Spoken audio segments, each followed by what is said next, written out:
বরিশালে শীতকাল মানেই হাঁসের মাংস আর রুটি পিঠা। তো শীতকাল তো চললেই আসছে আর একুল দিয়ে বড় মামা আর ভাইয়া ওগুলো প্রকাশ করে আসছে। ভাবলাম যে পরিবারের সবাইকে নিয়ে একটু ছোট্টখাট্ট করে আয়োজন করি। মোরা নিজেরাই ঘরের ভিতরে রান্না বান্না করে একটু আয়োজন করে খাওয়া দাওয়া করবো। তার হেই ভাবলাম আর নাহল বাটা দিয়ে সুন্দর করি হাঁসের মাংসটা পাক করলাম, সিঙ্গের মাছের বড়া করলাম। আর তার আজকে সারাদিনের একটু ব্লগ ভিডিও শেয়ার করবো। আমার দাদরা বুবুর স্কিপ করবে না করলে মোটেও দেখতে পাবেন বেমালা কিছু। আসসালামু আলাইকুম দাদরা বুবুর আফরবিরা সকলে কেমন আছেন? আশা করি আল্লাহর রহমতে সকলেই ভালোই আছে। যেহেতু একটু ঘরে আয়োজন করবো অর্থাৎ নিজেরাই খাওয়া দাওয়া করবো, তার ভাবলাম যে ঘর দুয়ারটা একটু সুন্দর করে সাজাইয়ে ফেলে উল্লেখে করলে এই রুমের ভিতর পর্দা আনছিলাম বোঝেন। তার আগে আনছিলাম পর্দাগুলো সুন্দর করে লাগাইয়ে ফেলেন নিয়ে হইতে আছে।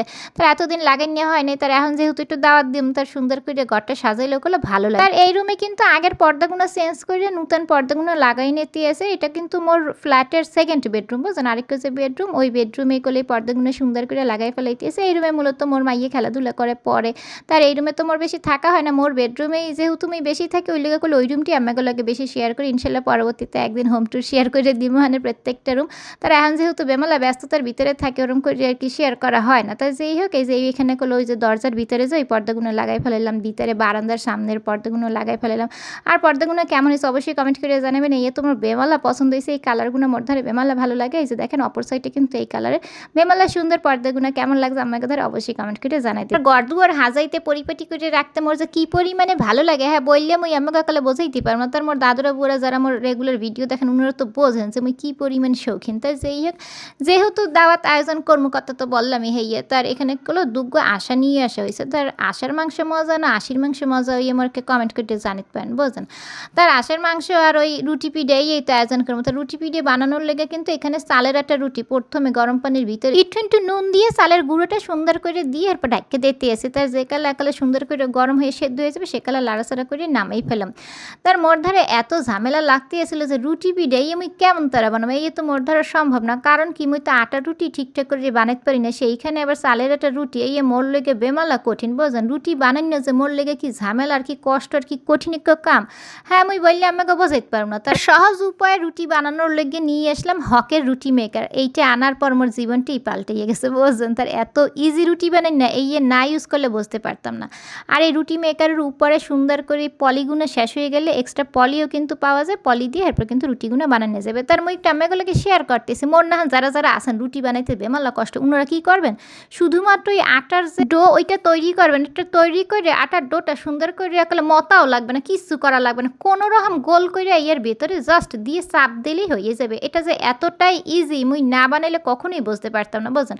শুধুমাত্র এই যদি গোল করতে ইচ্ছা করে করবেন, গোল করবেন না না করে এই যদি শুধুমাত্র আটাটা কোনো রকম মাহান বোঝেন মতাও লাগবে না, ঠিকঠাক করে মাহাইয়া যদি খালি এর ভিতর দিয়ে দেন যেইভাবে খুশি সেইভাবে দিলেই কিন্তু এই একালে গোল শেপ হয়ে যায়, কোনো কষ্ট নেই। আর বেলতে যে কী পরিমাণ কষ্ট হয় আর এই রুটি বেলার কষ্টে মুই জীবনে রুটি বানাইই খাইনি বোঝেন।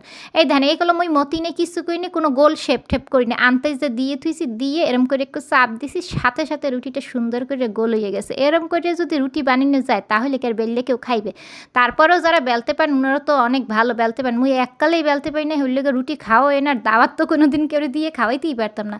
আর এখন যেহেতু মোর হকের রুটি মেকার আছে ওই লেগে করলো এখন মুই দাওয়াত দিয়ে আয়োজন করি এককালে চাউলের একটা রুটি দিয়ে এরপরে করলো হাঁসের মাংস খাওয়াইতে। স্যার এখানে কিন্তু আমি আটা রুটিও করছিলাম আর একটা আটা রুটি দিয়ে এরপর করলো ঘিয়ে দিয়ে ভাজছে পরোটা বানাই মুই এবার আলাদা করিয়ে খাইছিলাম। আর যে সমস্ত বুয়ারা মোর নাহান রুটি বানাইতে পারেন না ওই সমস্ত বুয়াগো সুবিধার্থে মুই যে পেজগুনে রুটি মেকারটা কিনছি এই হকের রুটি মেকার এই পেজ লিঙ্কটা কমেন্ট বক্সে এবং ক্যাপশনে মেনশন করে দিয়ে দিব। আপনারা ওগুলো খুবই রিজনেবল প্রাইসে কিনে নিতে পারেন। তার রুটি বানাইনি আর ঝামেলা থাকবে না মোর জীবনে। সেই খুশিতে মোর ছোট্ট রাজকন্যারা কোলে নিয়ে একটু আদর করতেছিলাম। তা যে এক বেমালা ভালো লাগতেছিল তার ওরে কোলে নিয়ে একটু আটাটি করতেছিলাম। আরও রান্দাবাড়া আসে আজকে বুঝছেন। তার রান্দাবাড়া কী করবো ইয়ে তো আমাকে লাগে শেয়ার করবো। তার মোর রাজকন্যার একটু সময় দিয়ে নি এরপর যাবো মানে। তা যে এখানে চলে আসছি হাঁসের মাংস রাঁধতে বুঝছেন। এইগুলো দুগ্গ কী বললাম না যে ইয়ে দুগ্গ হাঁসা আনছি। তার হাঁসার মাংস মজা না হাসির মাংস মজা ইয়া আমাকে কমেন্ট করে জানিতে পারেন। অর্থাৎ বেডা হাঁস না বেডি হাঁস কোনটা খাইতে মজা হইবে ইয়ে বলতে পারেন, এত কোনো সমস্যা না। তো রাতে মা খাইয়ে সুন্দর করে বসাই দিতে সেখানে সমস্ত মশলাপাতিগুলো দিয়ে দিতেছে। আর যেহেতু মোরান গুঁড়ো করে আছে মুই এইটাই চেষ্টা করি যে কম সময়ের ভিতরে কীভাবে তরতরি করে মজাদার রান্না করা যায় বুঝলেন। এটাই মুই সবসময় ভাবি। হাতে মাখাইয়ে সুন্দর করে এখানে বসাই দেওয়ার লিগে কিন্তু এখানে প্রথমেই দেখতে পেয়েছেন যে গরম মশলা দেওয়া হয়েছে, আদা বাটা দেওয়া হয়েছে, রসুন বাটা দেওয়া হয়েছে, এরপর হলদি গুঁড়া, মরিচের গুঁড়া, ধনিয়ার গুঁড়া, জিরের গুঁড়া, এরপর পেঁয়াজ, এরপর এই যে সোয়াবিন তেল সমস্ত কিছু দিয়ে সুন্দর করে হাতে এককালে মাখাইয়ে জোখাইয়ে এরপর কী করতে হবে বসাই দিতে হবে। তার কীভাবে বসাইতেছে এই তো আম্মাগুলোকে শেয়ার করতেছি। আর হাঁসের মাংস এই রান্দা যদি স্বাদ হয় হেলে কল ওই যে রুটি পিঠে যারা পছন্দ করে খাইতে এককালে 8টা 10টা খাইয়ে ফেলাইতে পারবে, হাতে কোনো সমস্যা নেই। আর আম্মাগো ভাইয়েও করলে খেতে বেমালা ভালো পায় বুঝেন, রুটি পিঠে হাঁসের মাংস তারপর দেশি মুরগির ঝোল খেতে বেমালা ভালো পায়। আর মগো রাজকন্যাদের বাবা যেকালা বিদেশ গনে আসবে সেকালা কলো মুই এখন এই হকের রুটি মেকার দিয়ে রুটি বানিয়ে খাইতে পারবো, আর কোনো ঝামেলা হইবে না বুঝেন। তার কারণ উনিও তো অনেক পছন্দ করে রুটি পিঠে হাঁসের মাংস খাইবে হ্যাঁ। আর এখন তো যেহেতু মোর রুটি মেকার আছে আর কোনো চিন্তা ভাবনা নাই যে কীভাবে বানাম কী করবো, কোনো টেনশন নেই, কথা বোঝেন নেই। কারণ এমনিতে আটা রুটি মুই বানাইতে পারতাম না, হ্যাঁ আবার চালের একটা রুটি দেওয়া আরও কষ্ট, হ্যাঁ পারতাম। এখন আর কোনো ঝামেলা নেই, কোনো সমস্যা নেই, কোনো টেনশন নেই। যে কোনো আয়োজনে মুই এই রুটি মেকারটা দিয়ে বুঝেন চাপ দিয়ে রুটি বানাই ফেলিতে পারলাম। তো যে এখানে করলো নাহল বাটা দিয়ে দিলাম, আর হাঁসের গোস্ত নাহল বাটা দিলে খাইতে বেমালা স্বাদ হয়। চিংড়ির মাছের মালাইকারিতে আর এই হাঁসের মাংসে নাহল বাটা দিয়ে খাইয়ে দেখবেন বেমালা স্বাদের হয়। তার হাঁসের মাংসটা ওইখানে বসেই দিছি সুন্দর করে ওইতে আসার কুল দিয়ে মুই এবার একটু ভাবলাম যে চিংড়ির মাছের বড়া করিয়ে ফেলি, বড়া খেতে বেমালা ভালো লাগে। ভাইয়া এই বড়াটা অনেক পছন্দ করে তো ওই লিগে ভাইয়ের লিগে আর কি স্পেশালি করা। এখানে কিন্তু চিংড়ির মাছটাকে সুন্দর করে প্রথমে পাটায় বাইটে নিতে হবে বুঝলেন, ব্লেন্ডার করলে যোগা ঝোল ঝোল থাকবে, হাতে মজা হবে না, এই পাটায় বাইটে নিলে কিন্তু মজা হবে। এরপরে এর ভিতরে সমস্ত মশলাপাতি দিয়ে এরপরে করলে বড়া নাহান করে ছোট্ট ছোট্ট আকারে তেলের উপরে ভাজতে নিলে হয়ে যাবে চিংড়ির মাছের বড়া, খেতে বেমালা স্বাদ। তার অনেকেই হয়তো খায়, তার মুই যেহেতু আজকে রাঁধতে এসে ভাবলাম যে আম্মাগুলোকে একটু শেয়ার করিয়ে দিই। তার মুই এক চুলে সুন্দর করিয়ে ওই চিংড়ির মাছের বড়াগুলো ভাজতে এসে আর এক চুলে কিন্তু আশের গোস্ত হইতে আসে বুঝলেন। তার আশের গোস্তের ঝোলটা দিয়ে কিন্তু খাইতে মজা লাগবে, তার বেশি ট্যাকটাকা জ্বলবে হেয়ে ওগুলো মজা লাগবে না, তার একটু হালকা মাহা মাহা হইলে এগুলো ভালো লাগবে।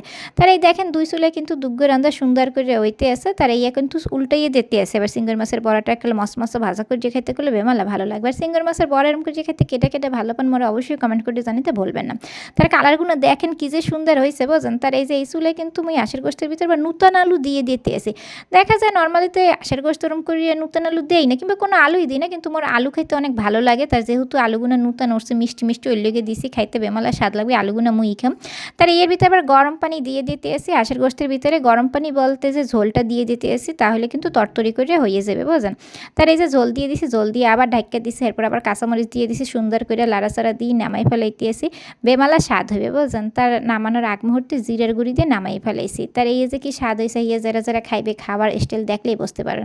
তার ফাইনালি মোর রান্না হয়ে গেছে, আশের গোস্ত রান্না হয়ে গেছে, চিংড়ি মাছের বড়া, সেই সাথে ভাত ডাল লেমু তো আসলে বুঝেন। মোকে বরিশালের ঐতিহ্য খাওয়ান কি প্রথমে রুটি পিডিয়ে খাইবে, এরপরে করলে ভাত দেবে কিংবা পোলাও দেবে, যে খাক রুটি পিডিয়েটা প্রথমে খাইয়ে নেয়। তার এখানে মোরা সেই স্টাইলে খাওয়া দাওয়া করতে এসি। তার এখানে কিন্তু বড় মামার ভাইয়ে খাওয়া দাওয়া করতে বসে পড়ছে। প্রথমে প্লেটে হাঁসের মাংস ঝোল দিয়ে দেওয়া হয়েছে দুগ্গা প্লেটে রুটি পিডিয়ে খাইয়ে, এই প্লেটের উপরেই কিন্তু ভাত নিয়ে খাওয়া হয়। তার মগো স্টাইলে যেভাবে খাওয়া হয় মগো ট্র্যাডিশন ওই আম্মাগুলোকে শেয়ার করতে আসি। তার এইভাবেই কিন্তু গ্রামে বেড়াতে গেলে ওনারা এইভাবেই খাবারটা দেয়। তার প্লেটের ভিতরে সুন্দর করে ঝোল দিয়ে গোস্ত দিয়ে দেওয়া হয়। এরপরে যে কালা রুটি খাওয়া শেষ হয় ওই প্লেটের উপরেই কিন্তু আবার ভাত নিয়ে এরপরে খাওয়া হয়। তার প্রথমেই কিন্তু এরকম করে খাইয়ে এরপর ভাত নিতে আসে, তার বড় মা খাইতে আসে, ভাইয়া খাইতে আসে, খাইয়ে যে কি প্রশংসা করতে আসে, বেমালা মজা হয়েছিল খাওয়ালান বোঝেন। একের পর এক খাওয়ালো চলতি আছে, মজা নাহলে কি খাওয়া যায়। তার বড় মার খাওয়া হয়ে গেছে। আর আমার ছোট্ট ভাই এবার বসছে, তার একের পর এক মোরা সিরিয়ালে করে সবাই এরকম করে খাওয়া দাওয়া করছিলাম, প্রত্যেকের ভিডিও তো এরকম করে শেয়ার করা হয়নি। তার আজকের ভিডিওটা এখানেই শেষ করতে এসে কেমন লাগছে অবশ্যই কমেন্ট করে জানাবেন। আল্লাহ হাফেজ, আসসালাম।